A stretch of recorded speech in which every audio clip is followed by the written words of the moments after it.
I was not always the best big brother. One of the early and frequent arguments was trying to keep food fair. I always wanted to make sure my little brother did not get more than I did, especially when it came to dessert.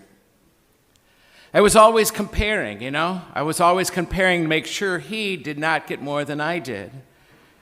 Did it ever occur to me to look across the table and wonder if he had his fair share? If he had enough? I don't think so. I wanted to make sure things are fair, right? But fair for me meant that he wasn't getting more than I did.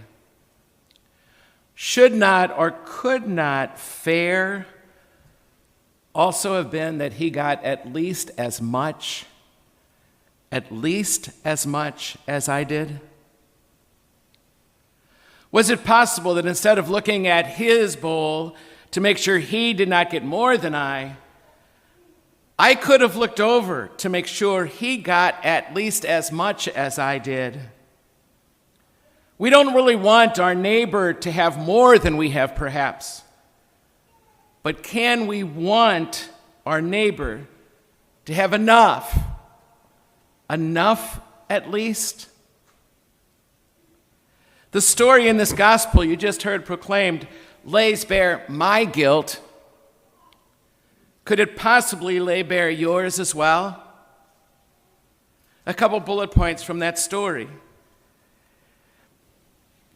The owner of the business went out several times during the day to this place where men gathered who were looking for work. And in the morning, he took this many, and then in the mid-morning, and then the afternoon, and then even in the evening, he took this many people. And he ended up paying them each the same, a denarii, which for those folks in those days was a full day's pay in terms of having what they need to live. A denarii was about what it cost to live for a day in Palestine in that century. So they all got what they needed to live that day, but needless to say, the first one said, well, that's not fair. If he got the same as I got, then why is she working less than I did?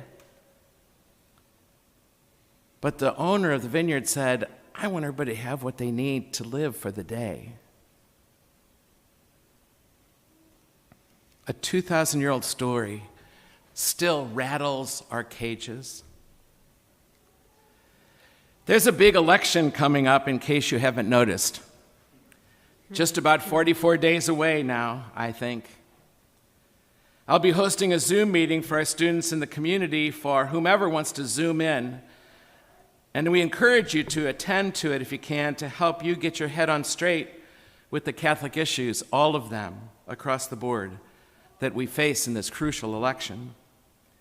A week from this Wednesday will be the day we're doing that. And Father Patrick will be hosting a series for students and any who would like to listen in for 6 weeks beginning then as well.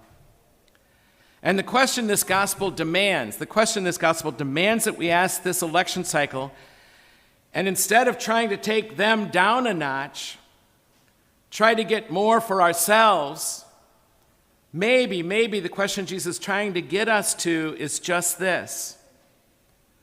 When we go to vote, can we go to vote looking over at what our neighbors have on their plates and just simply asking the question, do they have enough?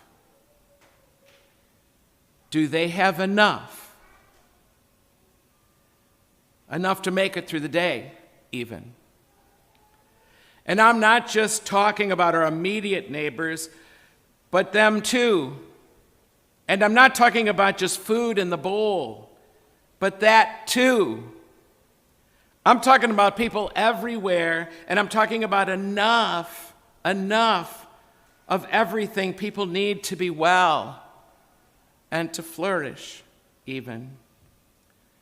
Like company, like someone to stop by and visit or stop by their porch and talk to them outside 6 feet away, but still spend time with them. like basic health care so that they don't have exorbitant bills that could do them in, like good schools, like transportation, like safety, like the right to be different than we are, like a place to live. It doesn't have to be as nice as your home, but a safe home. A safe home can go a long way these days. And love. The love they need to make it through a day. Instead of worrying about just what I can get out of this election and filling my bowl, can I look at my neighbor's bowl and vote so that they at least have enough? That they at least have their denarii for the day. Thanks to this story in this gospel that is a bit of a shocker, I'm changing the question for myself this year.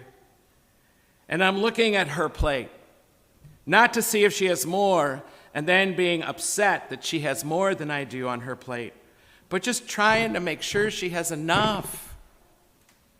Enough.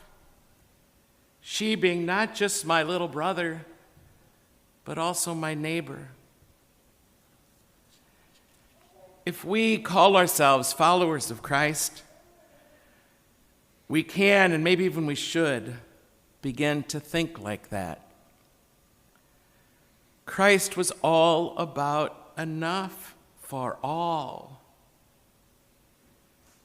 He even taught us to pray for that for people. Give us this day, give us, all of us, our daily bread, what we need to make it through today.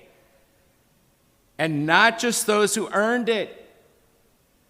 Give all of us, without exception, what we need to live a full and human life, without exception.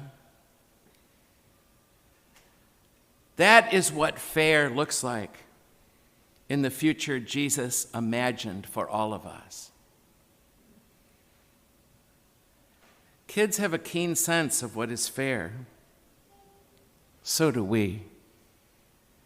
And this gospel is an abrupt challenge to that. And it might just change the way we vote.